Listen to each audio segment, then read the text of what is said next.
క్రీస్తునాథుని యందు ప్రియమైన కథోలికులారా, క్రైస్తవులారా, దేవుని బిడ్డలారా, ఈ గురువారం నాటి దైవ సందేశం దేవుని కుమారుడైన యేసయ్యకు పాపములను మన్నించే అధికారము ఉన్నది అని.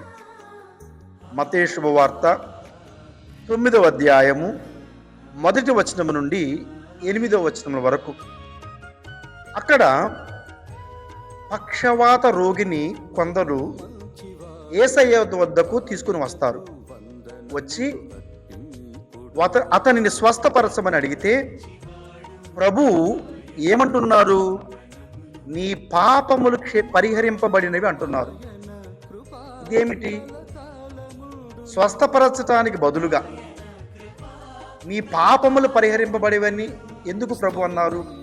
అందుకోసం వెంటనే 3వ వచనములో ధర్మశాస్త్ర బోధకులు ఇతడు దైవదూషణము చేయుచున్నాడు అని సనుగుకుంటారు. ప్రభువునందు ప్రియమైన దేవుని బిడ్డలారా, యేసు ప్రభువారు వెంటనే ఆ ధర్మశాస్త్ర బోధకులకు సమాధానం ఇస్తూ ఉన్నారు. ఏది సులభతరము? నీ పాపములు మన్నించబడినవి అనుటయా, లేక నువ్వు లేచి నడవమని అనుటయా అని పలికి 6వ వచనములో ఈ లోకములో మనుష్య కుమారునికి పాపములు క్షమించు అధికారం కలదని మీకు ఇప్పుడే నిరూపిస్తాను అని పలికి ఆ పక్షవాత రోగితో నీవు ఇక లేచి నడుము, నీ పడకనెత్తుకొని ఇంటికి వెళ్ళు అనగానే అతనికి స్వస్థత వస్తుంది. దీని ద్వారా ప్రభు ఈ లోకములో తనకు పాపములు మన్నించే అధికారం ఉన్నదని నిరూపిస్తారు. గమనించండి ప్రియ దేవుని బిడ్డలారా,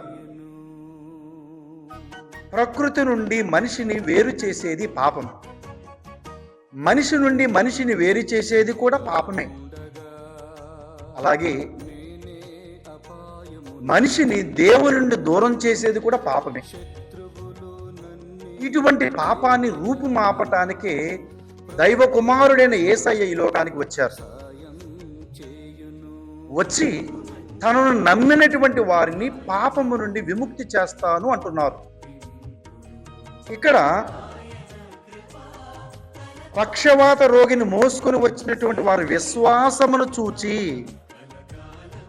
ప్రభు ఆ పక్షవాత రోగికి స్వస్థతని ఇస్తానంటలేదు, నీ పాపమును క్షమిస్తానంటున్నారు. దీని అర్థం ఏమిటంటే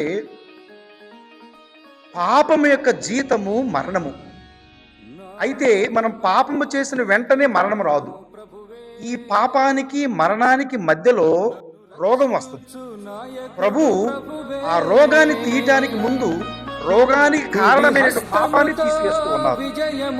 మనము కూడా యేసు ప్రభువును నమ్ముకుంటే ప్రభువు చేసే మొట్టమొదటి పని మన పాపములను పరిహరించడం. తన రక్తముతో మనల్ని కడిగి మన పాపములను పరిహరిస్తారు.